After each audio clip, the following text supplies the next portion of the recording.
Heidi Thunberg. So Linda, do you want to point where it will open PowerPoint? It should be in the most recent ones. We'll just, my computer is uninstalling updates. Is it connected to Wi-Fi to do that though? I don't know. Okay. Oh, yeah, connect to Wi-Fi. Who even knows? Actually, don't want it to Computer. then it I'd might rather not. bypass. Yeah. I know. But oh well. Computers. We can't live with them. Can't live without them. Can you try just Xing off this? No. Okay. I'll do Because that. it's trying to open PowerPoint. Oh, it's trying But to it's, open a PowerPoint. it's updating as it does it. Great. Okay. Thank you. Hopefully we're good.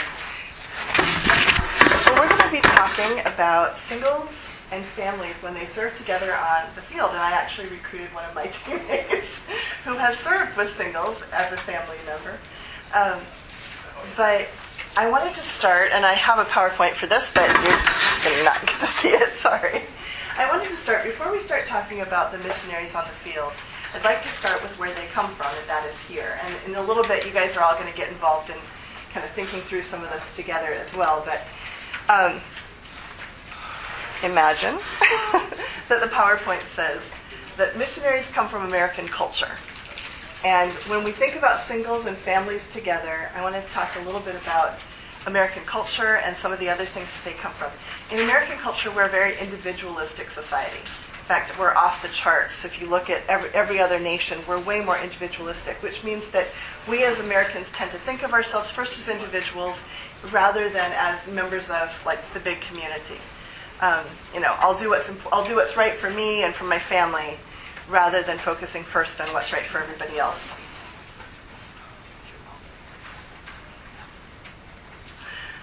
So the first value that Americans have is individualism. The second value that they have that's relevant here is privacy. You guys ever thought about what areas are in your life are private, that you would consider private? Is it okay for people to just like randomly stop by your house without calling ahead?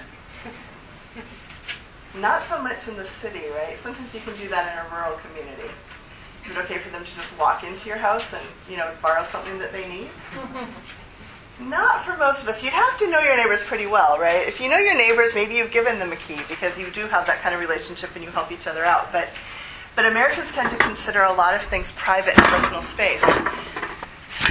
And that has relevance when you talk about singles and families living together. What is considered to be private and off limits to people unless they have close relationships? The second thing we want to consider is American church culture. So tell me about the church culture as far as where singles fall. Have you ever thought about this? Together. Yeah. Only together. Separating singles off together. Yeah. If you're single, you're very aware of this. If you're not single, you may or may not have encountered or discovered this. It depends on how much time you've spent with singles. But yeah, American church culture tends to be, especially evangelical or Protestant culture, tends to be very much based off of the Reformation value of marriage and family. And so families are really esteemed. A lot of times there's kind of careless language in churches that, people talk about, your responsibility to your family, the importance of spouse. Sometimes it's little things like, the dinner that is not necessarily just for families or couples says, it's $8 for the couple versus saying, it's $4 per person. Little things like that are just kind of small. Other times it's things like a church that I know where the pastor chose the topic of husbands love your wives as the sermon series for an entire year.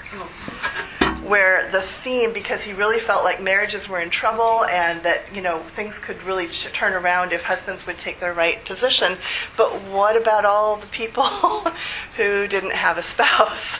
And he made applications, but still just the fact that was the topic for the entire year was really challenging for a lot of people in the church who didn't fit in those parameters. So that's where our missionaries are coming from.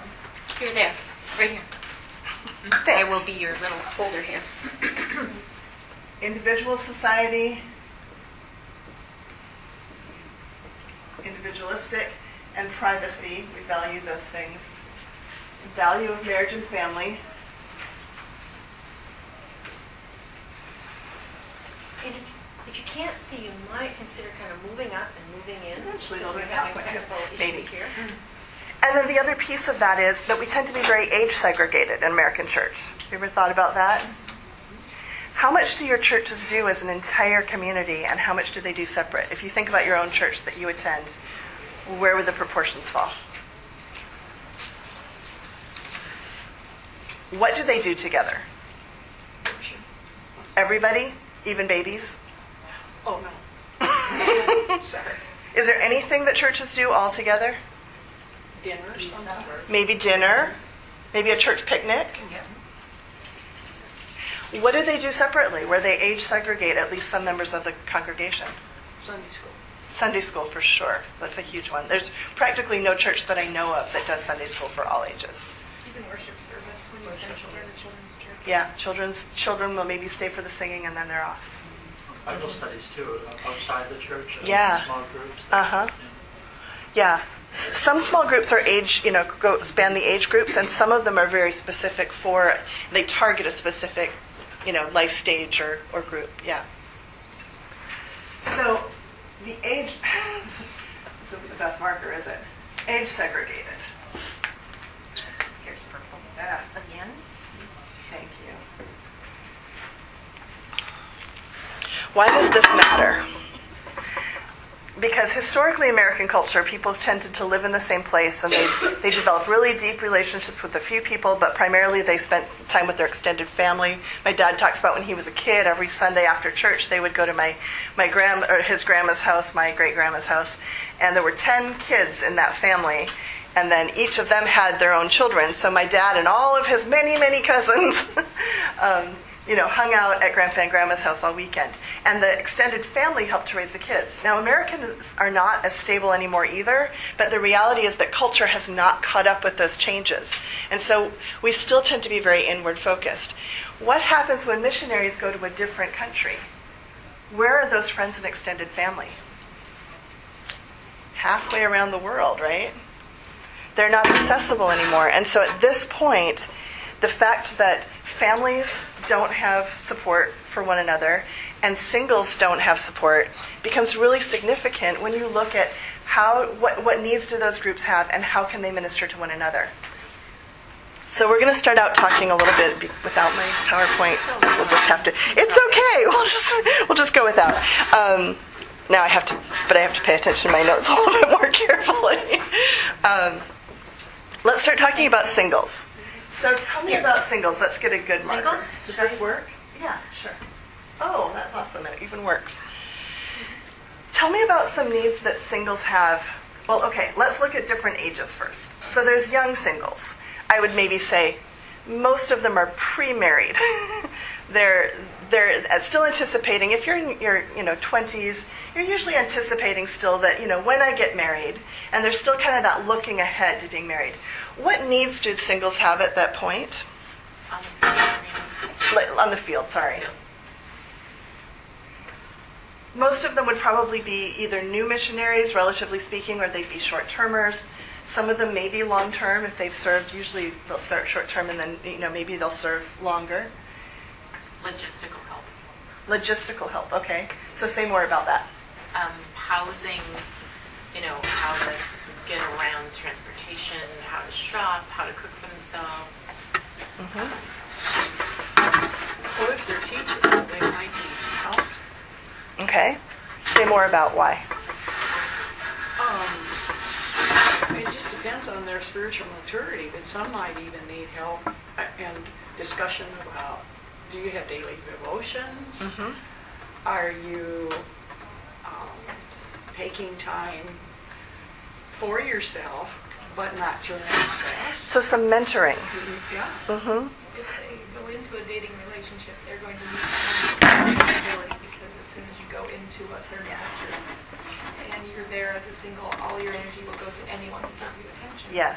And so they'll need some help setting boundaries or community to be within if they are starting to Right. And can we broaden that out? Let's put accountability as a big one, because it's not just in the dating relationship, and that actually another thing that they benefit from is observing good marriages, knowing what a good relationship looks like. But accountability, one of the hazards of being single long term, and I am single, by the way. Millennial. No, but it's a start. Who are you? He's young. I know. Yeah. But the session on generational differences last night. Why generations need each other.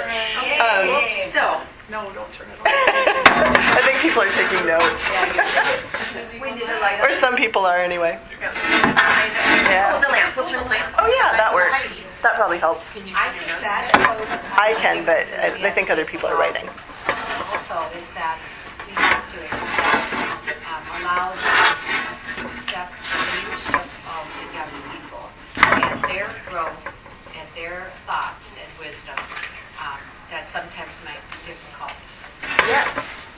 Yeah. And we're going to get to older singles in a minute, and we're going to get to families in a minute, and that is the thought that we want to hold on to right there. Because that is exactly where I'm going with this. But accountability in other areas too. One of the hazards of being single, and what I started to say earlier was, I'm single and I'm in my 50s. And one of the things that can be a problem in single life is not having someone who you're accountable to. It's easy to slip through the cracks and not have those close relationships where somebody is, kind of rubbing off those rough edges and where you're starting to see those things in yourself that need change, and you're really truly transparent. Yeah. How does that work in the context of a team? As a single, are you out there by yourself? Well, a lot of times you're part of a team, but that doesn't necessarily mean you're always working right next to each other. We have a huge team, for example, in Berlin, where people are spread all over the city. And I actually visited them in January and took some candy for some of the kids. And one of the families ended up with it for some logistical reasons, and the other family wrote me 2 months later and said, we finally saw them and got our candy. So they may not see each other very often. So that level of accountability isn't automatically there in that way. And even if it's there in terms of like mission leadership, it may not be there on a personal level. There's a difference between having, accountability in your work relationship with your boss or your supervisor, and having that personal accountability for where are you at with with the Lord, with your spiritual growth, with the areas where you struggle with sin. And that happens in a personal, close, intimate relationship, and that is something that isn't as naturally available to singles. I was just thinking, I don't mean this disparagingly, but a single person has learned to be independent. Yes. By just information, and there you have a conflict. Yes. Can I have the marker? I have. I'm new. Oh. There's describe. Independent, and I'm gonna elaborate on that one a little more too, because I think one of the things that also is a hazard of being single is there's a temptation to become very self-centered or self-focused, because you set your agenda, and this is even more true on the mission field, because on the mission field a lot of times ministry happens. You set a lot of your own parameters as far as what you're involved in, or when you do this or when you do that. It isn't like going to a 9-to-5 job. And so single missionaries, even more so, have the potential to get kind of, I set my schedule, and, or they have that. I shouldn't say they have the tendency, but that is the temptation that they may wrestle with, kind of inward focused. Another part of I guess to some degree, the accountability, just coming home and just, sitting on the computer for hours on end because there's nobody there, and why not? Yeah. I was going to say too, I've talked to singles who are the only single on a team of marrieds, and that can be very lonely because they Yes. go home to their spouse, and so couples who learn to include that single for just some little things can Yes. mean so much, but otherwise it's really lonely. Loneliness is a really big one, yeah.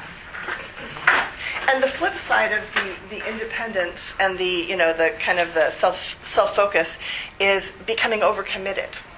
Because as a single, what happens a lot of times?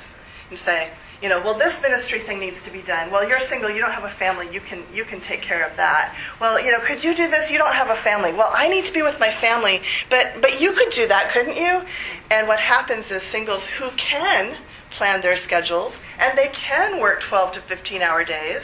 Nobody is home going, honey, we haven't seen you for like a week. Could you just take some nights off so we could spend some time as a family? Nobody is doing that to singles if they don't have a bigger community of relationships with families and one another. So that overcommitment piece is kind of the flip side of, I set my own schedule and maybe I waste time. Maybe I'm so focused and committed that I don't have any boundaries and any parameters. One of the things I think that married couples forget is how much time it takes just to live. And when you're single, you don't have the responsibilities to someone else or to children, but on the other hand, everything is my responsibility. I happen to live in the States, and so it's a little bit easier, but overseas, when we have missionaries that go, especially to difficult places, it takes a long time just to do normal stuff. Missionaries may say, what did you do in September? Well, I renewed my driver's license.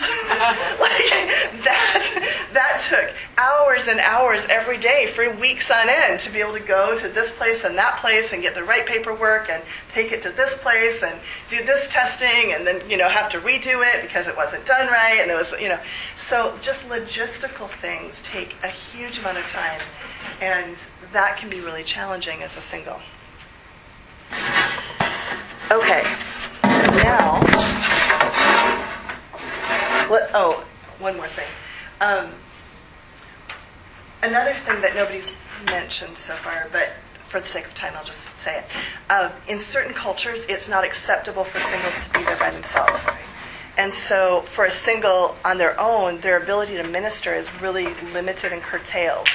But being under having a family where they're kind of the umbrella, that is acceptable in a lot of other cultures. So I was talking to somebody who does Muslim ministry, and he said, if a single woman comes and she doesn't have a family who is, kind of her umbrella family, the locals look at her and say, what is wrong with your parents that they would let you, go off unprotected like this? You must have a really bad family. But when when she is kind of put under the care of a family, the local people recognize that as a legitimate thing because they do the same thing. Maybe an uncle or a cousin, a male uncle or cousin will take care of a young single woman. But that can, for just the ministry limitations and the community stuff. Now, sometimes that can go awry. I had a friend from Sierra Leone who talked about how their family was going to help a single woman missionary, and when she arrived, and they had to build their own houses, and they built a house next to theirs, and they found out many years later that in that culture, when a husband was going to take a mistress, he would build a house for her next to his own. So sometimes things can go right for the most part. That's a helpful thing. Yeah. Do you work for EFCA? I do. Okay, so you are a big ministry or a big missions board. How much responsibility does a mission board have to in placing them? Do you consider that? We do. Or is that only the Lord speaking, as something was mentioned earlier? I mean, that's we do consider that. Some mission boards are better at considering that than others. And should they step in? I would say yes. I would argue yes. Under protective care. Well, that's where those of you who are not in mission boards, if you're working with singles, encouraging them to think through these things if they're looking at going without a team. The Free Church doesn't send people without teams. But other mission organizations may not be that strict. And so, this is where, the community, who's the sending community, can really intervene. Let's just flip through these. I kind of didn't hit these all. But, okay, so there's different kinds of singles. There's the pre-married, the young ones who are new. There's the unmarried. Sorry, we got kind of sidetracked on this. This happens when you don't follow your PowerPoint. The unmarried, the older ones like me, who have different needs. And then there's the single again, people who through divorce or widowhood are single again. And they may have different needs. Some of them may have children. We have a missionary on one of our fields who has 3 boys, and she's a single mom. Her needs are going to be different, right? her needs are going to be maybe similar in some ways to some of the married couples who have kids. So we talked about what challenges. Let's families. There's different kinds of families too. So there's young couples who don't have kids yet, but probably will further down the road. There's young couples who do have kids, especially young children. There's those who have teens. There's childless couples who never had children for whatever reason. And then there's empty nesters where they don't have kids at home anymore, but they do have kids somewhere. What are some needs that families have? Education for their children. Education for their kids? Bingo. Absolutely. That's a huge stressor I'm going to talk about in my other session this afternoon. What else? Healthcare for like having kids overseas or something. Yep. What else? Balancing family and ministry, Uh-huh. which singles have too. Yeah. There's, So, yeah. over the tendency, the just have to spread it out a two little bit challenges more. of being too focused on one of these or the other. Yeah, that balance.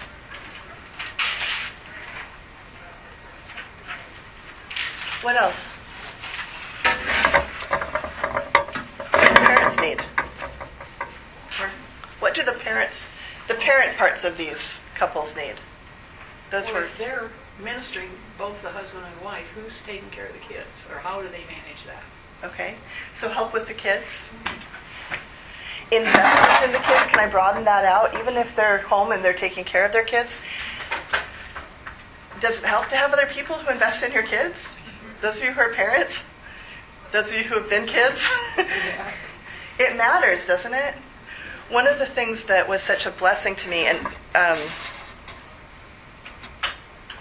just quit. Okay, I'll say one more thing, and then let's move to something else, just for the sake of time. Young moms often tell me, I just need some grown-up friends. I just need some grown-up time. I spend my entire day with someone touching me and somebody, people grabbing at me and people talking baby talk to me, and I just want to be a grown-up for a while. So sometimes just that time. Sometimes they maybe need a break from their kids, but other times they don't necessarily need a break from their kids. They just need another grown-up to come in and be part of that. Okay, so do you notice any places where these seem to complement one another?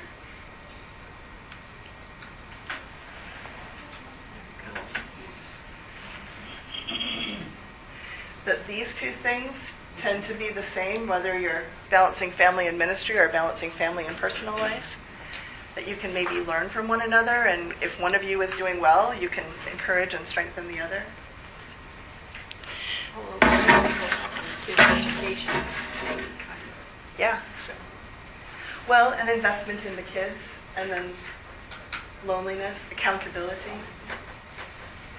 Logistical help. One of the things that I read a single who said, I don't mind helping with people's kids, but sometimes I just wish it was reciprocal. I just wish that they would come and help with something around my house that I need to do, that I don't know how to do.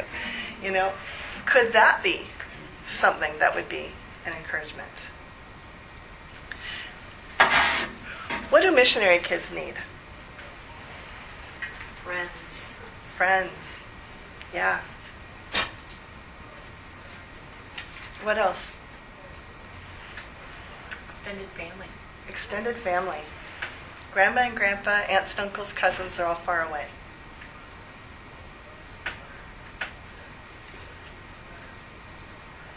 an adequate education. Adequate education. We know a lot of single missionaries go as educators for kids as a starting point.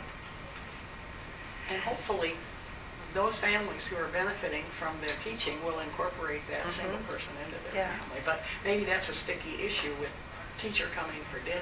I don't know. It depends. Those things tend not to be as tightly segregated. They aren't as separated overseas. They need someone to tell them about America. Yeah. To educate them about the U.S. Not just books, but yeah. Okay, so let me expand on that one right here. One of the things that young adults can really provide for families is, especially teens, is a vision of what a young adult American looks like. or young adult from their home country. Because one of the things as an MK, I was a missionary kid, and one of the things that I discovered when I came back is I had no idea how to be a 20-something American. I had hardly seen 20-something Americans in my entire life because they go away, they go to college, and they usually don't get back to the field until they're at least, late 20s or 30s. We did have a young short-termer who came out, and I actually have her picture in the very last screen of this, but she came out and served with us for just a summer. My sister and I just adored her. We thought she hung the moon. And, to this day I think back on how much impact she had on my life as a young single who invested in us as kids. And we were, junior high-ish at that point. But the significance of that, I can't overestimate. It was huge. And when I went back to college, she was in seminary at the same place.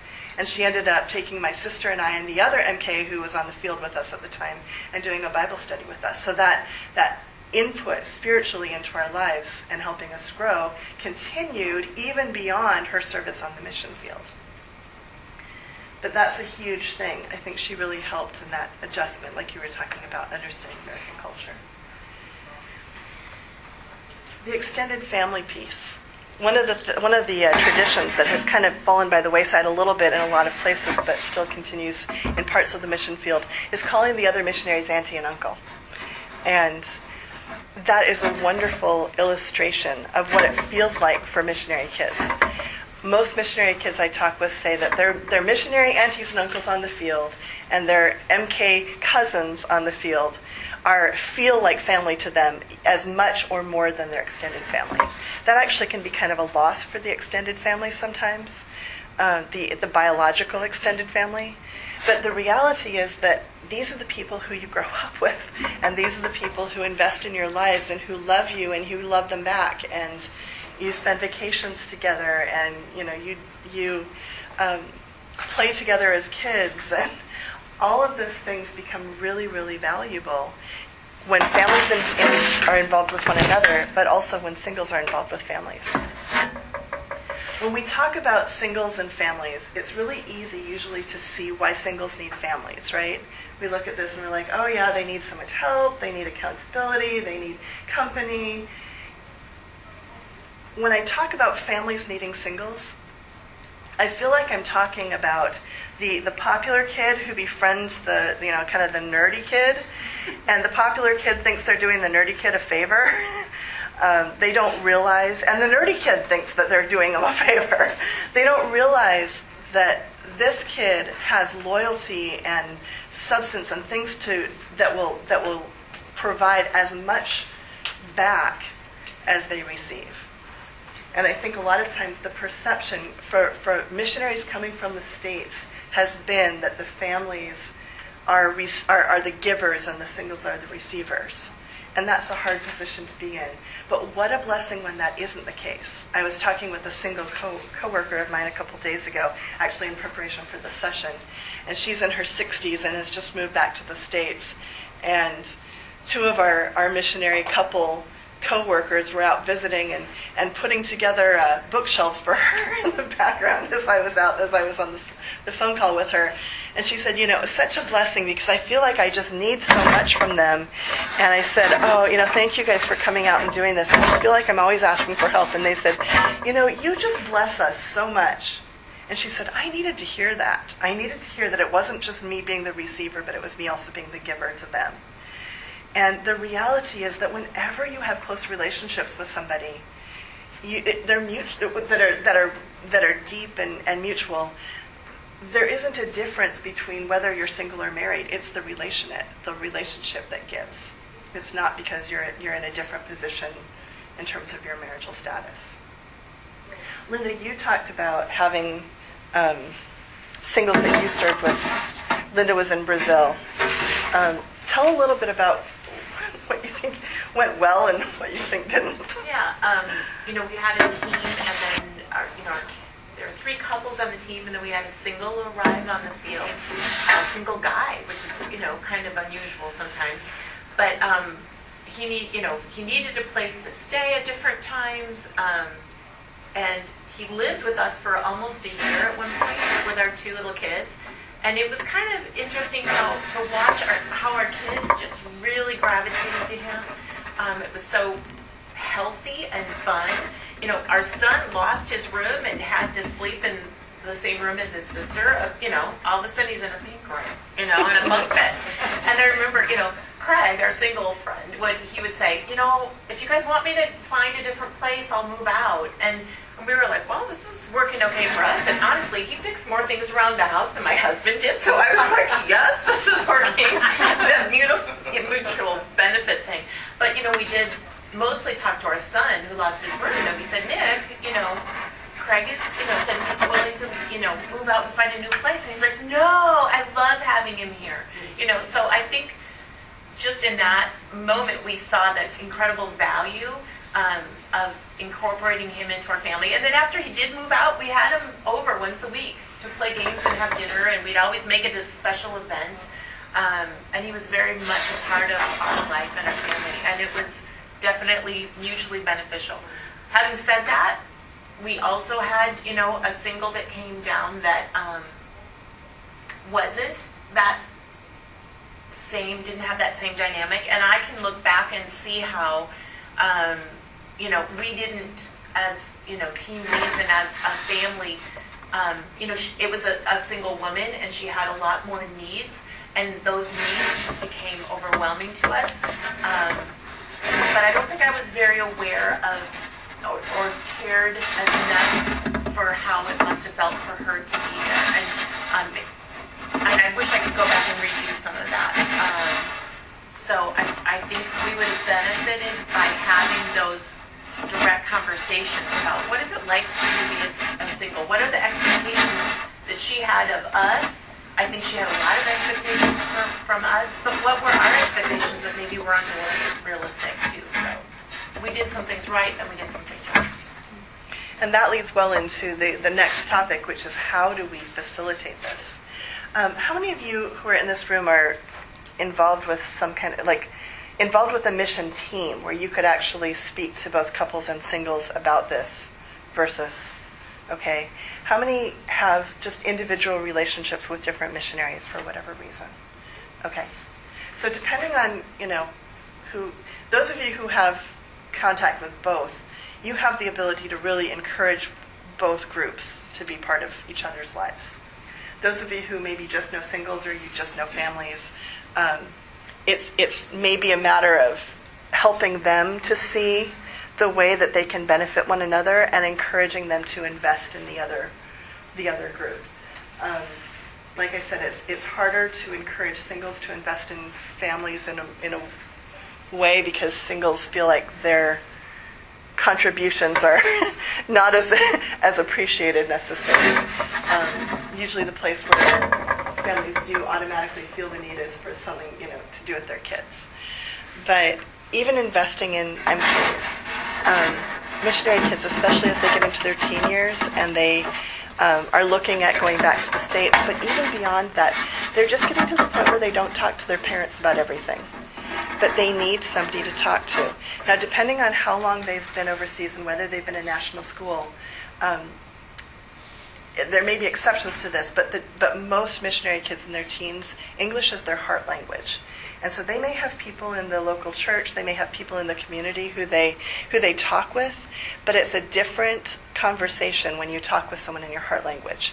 And having other missionaries who invest in them is hugely, hugely beneficial. I say this from personal experience. I say this as somebody who spent the better part of 20 years working with missionary kids who are teens. The idea of somebody who is there consistently for an extended period of time is hugely important because for missionary kids, people come and go and come and go and come and go. And especially for long-term missionaries on the field, to invest in one another's children or to invest in the children of their coworkers if they're singles, it makes an impact that I can't overstate. I've seen this myself as somebody who works with missionary kids, but I'm distant. But I'm the person who keeps showing up. And I have kids who call me. I have kids who call me from overseas and did so before there was Skype. Get these phone calls, the crackly ones where you only understand every other word and there's a long lag in between and you have to be careful not to talk over each other, because I just need to talk to somebody and I can't talk to my mom and dad. But they said I could call you. How much more valuable would it be to have somebody who was there on the field, who didn't have to worry about the bad connection or whether we could Skype or what the time zones were, because they were there and they were available when things were hard. For singles to invest in kids, it makes the difference of a lifetime. But how do we encourage it? What do these groups need to be able to come together in a different way from us?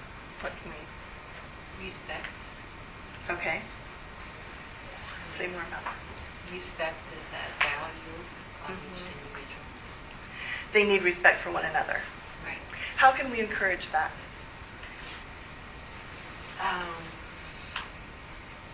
Well, first of all, communication, talking, so that they can see what they have that you can value, that they are interested in, what they do well, and look into those, accentuate the positive kind of thing. So one thing that we can do is we can communicate that to them, or help to draw out from them a recognition of their own value and what they have to contribute. Yeah. And those of us who have relationships with missionaries, that's one of the things that we can do to facilitate, to talk about, what do you have to offer to a family? If you're talking to a family, what do you have to offer to a single? Okay? Another part of that, when you talk about respect, is kind of the flip side, learning to respect the other group. And maybe the questions that go with that are, how could they minister to you? What would be a way in which a single could minister to your family and be an encouragement to you? Well, it sounds like we're trying to identify the needs, both of the single and the parent or the family, and then try to see how they can complement or complete each other. Yes. So communicating and helping them to draw those things out. And then maybe the other thing is the second part of communication, not just helping them to see what they have, but also to see what the needs are for the other side, or maybe their own needs too, if they're not aware of it. I think it helps just to give the terminology and the words. I know I was in Haiti one time and I was talking about this issue, and then afterwards I was just chatting with a mom of kids and a single, and they were on the same team, and so we started just kind of talking about it, and the single goes, well, you're always so busy, so I never think that there's room for you in my life. And the mom is like, I'm always so exhausted. Do you really want to be with my kids? And she's like, because the mom was assuming the single didn't want to be with her kids, and the single was assuming there was no room for her in the family because they were too busy. They both started weeping, so just like giving them that space to say, it might work out. It might be incredibly wonderful. It doesn't always work, but sometimes they don't think to ask or go there. Yeah. As a person at the administration, I'll say, do you counsel people and do some mentoring when you're going out here as a single, just what we've talked about, families, when you're going out and you're going to have a single on your team, is that done before they ever get there? Again, in some organizations, we actually have somebody who's our singles coordinator who interacts specifically with singles and does pastoral ministry with our singles. So we do have that to some degree. We also have pastoral couples for most of our missionary staff of any marital status who work with teams and help them to come together and recognize maybe some of these things. Again, not every mission has that. So it's, yes, we do. Maybe we could do better in certain areas. I'm certainly open to being challenged on that. I don't, because I work with the kids. But I will tell you that I encourage our missionary singles to be involved with the MKs. I give passionate pleas for that at pre-field training. Well, I'm coming at this from a person on a committee at Grace Church where we interview missionary candidates, and we try to look at everything before they go and prepare them. And this is so valuable, I think, if we mention it, and then they should talk to their mission board about it. Yes. So if you're a sending church, are any of the others of you in sending churches or missions committees where you're getting ready, so bringing this up ahead of time, and having them look at what organizations are purposeful about matching singles and families and encouraging those relationships and building teams that are multi-marital status teams as part of the deal. I would go so far as to say, if you're getting ready to send families, looking at the same thing, encouraging the family to look for a mission that is purposeful about that, not thinking that it's just singles who need married couples on the field to help out and to be part of the family, but recognizing that if a family is going, especially a family with children, that they should be looking for mission organizations and teams that include singles. Not because the singles are going to be their babysitters. Some singles love to be babysitters. The younger you are, the more likely that you, especially if you're female, the more likely that you enjoy small children. But, I don't want to be a babysitter at my age. But I would love to spend individual time with, 2 or 3 teens and, just hang out. In fact, I just did that recently and went over and, I don't want to babysit, but I'll take your teens out to McDonald's. Or your kids. We took a 6-year-old, but, played games with the 6-year-old. This is a little different avenue. We just went as a short term, for 1-2 weeks, and a mother brought their son, and some of us were older and some of us were middle. But that son, it was easy to think, well, the mother's taking care of him, and she's tempted to do that. But that son really wanted another relationship too, or to talk to somebody else, not as a mom, but just, as when we were painting together or something like that. So you want to make relationships, just because, they have their mom for certain things, but they want to get out away from their mom too, in short-term trips. Mm-hmm. Yeah. And teenagers think young singles are really cool. Sure. like Nick saying with Craig, there's something about that slightly older slightly older than me that's just really who they want to hang with.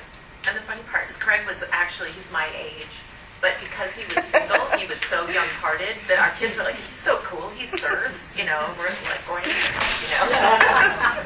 The singles are like the cool aunts and uncles who, the aunts and uncles who are married with kids, they come and they talk to the parents and the kids have to play together, but the single aunts and uncles come and, they play with the kids. Yeah. I think that missionaries, or the mission community, I'm not a missionary, I've been on a missions trip, but it's a focus on ministry and what we're going to do and how we're going to win the lost, and we almost forget and lose our family, or a single loses something in their life when we don't focus on this reality and this practicality. Yeah.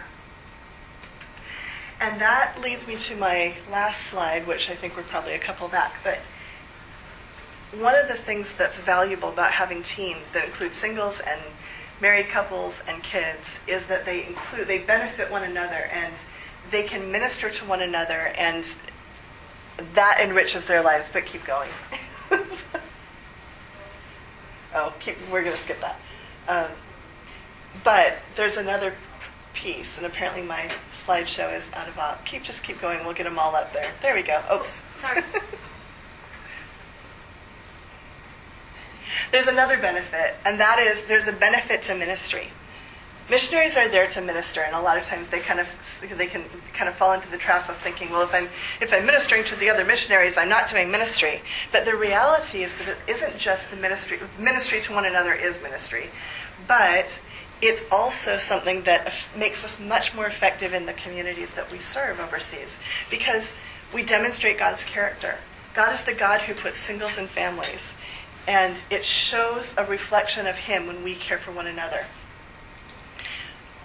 I actually should have probably put the last one right after that. We demonstrate the genuineness of our discipleship. Jesus said they will know you are Christians by the way you love one another, if you have love one for another. The early Roman who observed the Christians and made the classic statement, behold how the Christians love one another.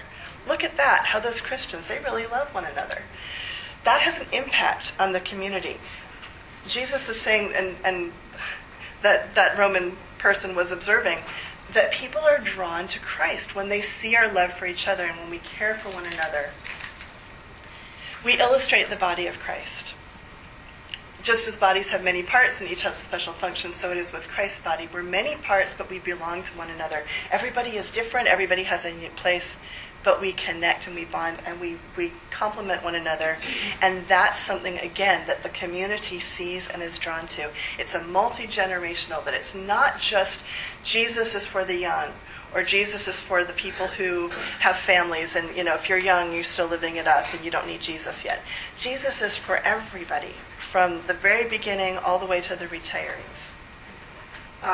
We have a friend who's, he and his wife are missionaries in Brazil with the Navigators, and they were excellent, wonderful people, and they brought in nationals, and they worked a lot with the upper intellectuals, but they did Bible studies. They just would read. Now, first they just read the Bible, and after several years, it took a long time, but one of these men accepted Christ, and they said, well, we kind of like to know, what was it that really drew you to the Lord? Was it the Bible study and what?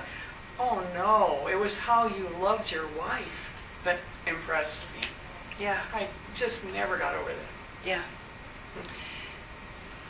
And the kids. They had kids too, Yeah, but it's the true. marriage was the big thing. Well, and so many other cultures are not as individualistic. They are more community-oriented. And when they see the missionaries living in a community with one another and being community to each other, that is much more appealing than an individual missionary family or an individual missionary single who are out doing ministry in this relational culture. And they say, yeah, that you don't have relationships with the other people you even work with. Like, is this really genuine? So, the value of ministry, when we represent the body of Christ properly, we represent God's character, and we represent what it looks like to be a disciple of Christ. Those things can't be overstated. I was going to have you guys do an activity, but I won't. But something that you can do at home if you feel like it is looking at those different. I'll put this PowerPoint up on the website. But looking at those different ages and stages, and I was going to hand out couples of different ages and kids and singles, and then just have you randomly choose to and think about and brainstorm. How could those two types of people, like a young single and a couple who was an empty nester couple, a retiree, close to retirement single, and a young couple, like how could those groups minister to one another? And I think what we would find is that there's a lot of creativity and a lot of variety, and all it takes is just some creative thinking to recognize how anyone can contribute to the other family in that way. So, any other thoughts from? We do a pre-field training time. We used to, where we kind of would break out the couples and talk about what they wish they knew about each other, And I remember some big aha moments, and Shar, our single, was doing the singles and I was leading the couples. But I do remember the aha moment for some of the singles when the couples were like, we always feel like we have to be the ones to entertain and invite you over. We would love to be invited over. And the singles are like, whoa, never thought about that. So I think there really is that creative thinking around, how we can minister to each other and bless each other and be Christ in a different community. Have those conversations.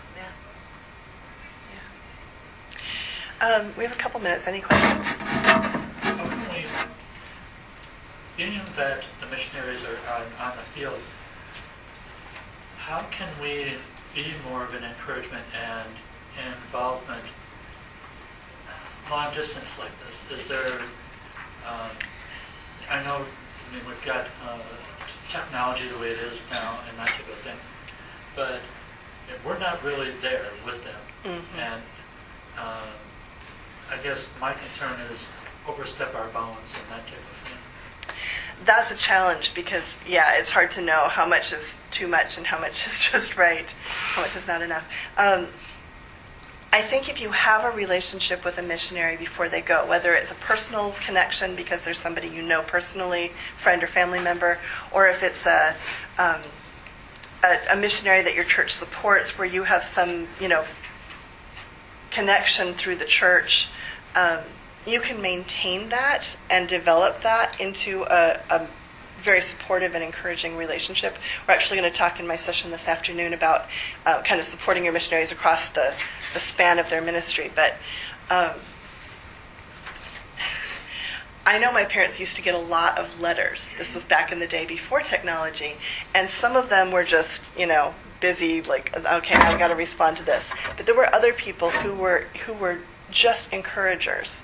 And in their letters, they would include maybe some news about what was going on, but they'd include things that, that maybe they'd heard that in a sermon that was really encouraging. Or, hey, I read this article. Now we have the ability to just send somebody a link and say, I read this article and I thought of you. And I wondered if this would, encourage you the way it encouraged me. I was hoping that it would. Or, in those personal conversations, if you know them well, you can continue to have those conversations. And then in the course of just conversation, via Skype or even phone now, a lot of times they have the ability to have like a Google number that's US based and you can just call. Those kinds of conversations come up naturally. If you don't know them very well, then maybe that, kind of the starting with some emails and Facebook contact. Reading their prayer letters is a really good starting point because if you read their prayer letters, you understand what's going on with them, and then responding. I can't tell you how proportionately few responses missionaries get from their prayer letters. They send out to, maybe even up to a few hundred people, and they maybe get, a couple dozen at the very most. I mean, if you send hundreds, you might get a couple dozen. And it's usually the member care team that's... Yeah. we all write to each other. On each other's prayer letters. But, yeah, I mean, we know what that feels like. I usually get, maybe half a dozen people who respond in some way. And it means so much when somebody responds and says, yes, I'm praying for you in that. Or, or how, I don't think I've ever gotten this. How did it go? How did that turn out? If you're the person who asks before they respond, that sets you in a position to be somebody to speak into their lives because they know how much you care. And I would even say, add sometimes the caveat, at least when we were in the field and we were dying so busy, the pressure of having to respond to missions committees' long lists of things that, that, oh my gosh, it takes us 10 hours to respond. If it's just something of encouragement that you're looking to do, and there's an accountability, so that's a different category. But if it's just encouragement, I would encourage you to put the PS. Don't feel like you have to respond to this. I just want you to know I'm praying about you, I'm thinking about you, I thought this might be interesting and you might be blessed by it. That feels like love to a missionary. They're just like, whoa, here, it's not about them, like I have to now write them back. And they probably will write you back if you say, you don't need to write me back. They'll probably go, gosh, that was awesome, But it just feels very different on the receiving end. It feels very loving.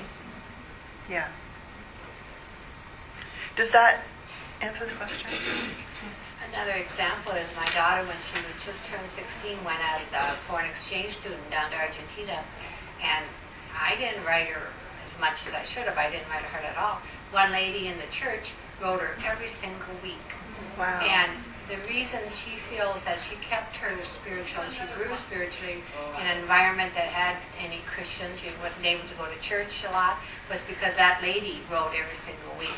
And that was back in the letter time, texting or something like that. But the consistency is what was important there. It wasn't that she got a letter once a month or, it was every week. Mm-hmm. They didn't have a relationship before they went, but the lady took it upon herself to do that. Yeah, with consistency. the letter that says, like Laura May mentioned this yesterday, somebody that says, I'm praying for you anyway. If you'd like to send me any requests, that would be great. No pressure, you don't have to. But if a missionary gets that enough times, if I got that, I'd be like, wow, they really are praying. I got some, and it just feels very different than, we're going to have something in the bulletin when you send us prayer requests, which is fine too. It's just that if that individual is writing you going, I'm praying for you anyway, I'm praying for you every Thursday, I pray for you. Or, we've had some people say, I pray for you every day. It makes us weep. It really does. It makes us cry. Oh, like, really? Oh my gosh. And, that kind of care, it makes you want to be transparent and go, well, yeah, here's some things that you care for me, just. Yeah, I had somebody last month who I visited, and she said, if you ever want to send me a prayer request, just even on the spur of the moment, just text me. She goes, I pray for you every single day. I barely know the woman, but that was so meaningful and so powerful. And, where we're kind of going with this is, if you're one of those people, you have the place to speak into their lives, and those kinds of conversations will be able to come up more naturally, and you also have the opportunity to ask things like, so how are things going with your teammates? I noticed you had a new single teammate who came. How is that person adjusting? And how are things going with them? And so because you're aware of some of this, and because you're in touch, you have the opportunity to facilitate. Thanks, everybody.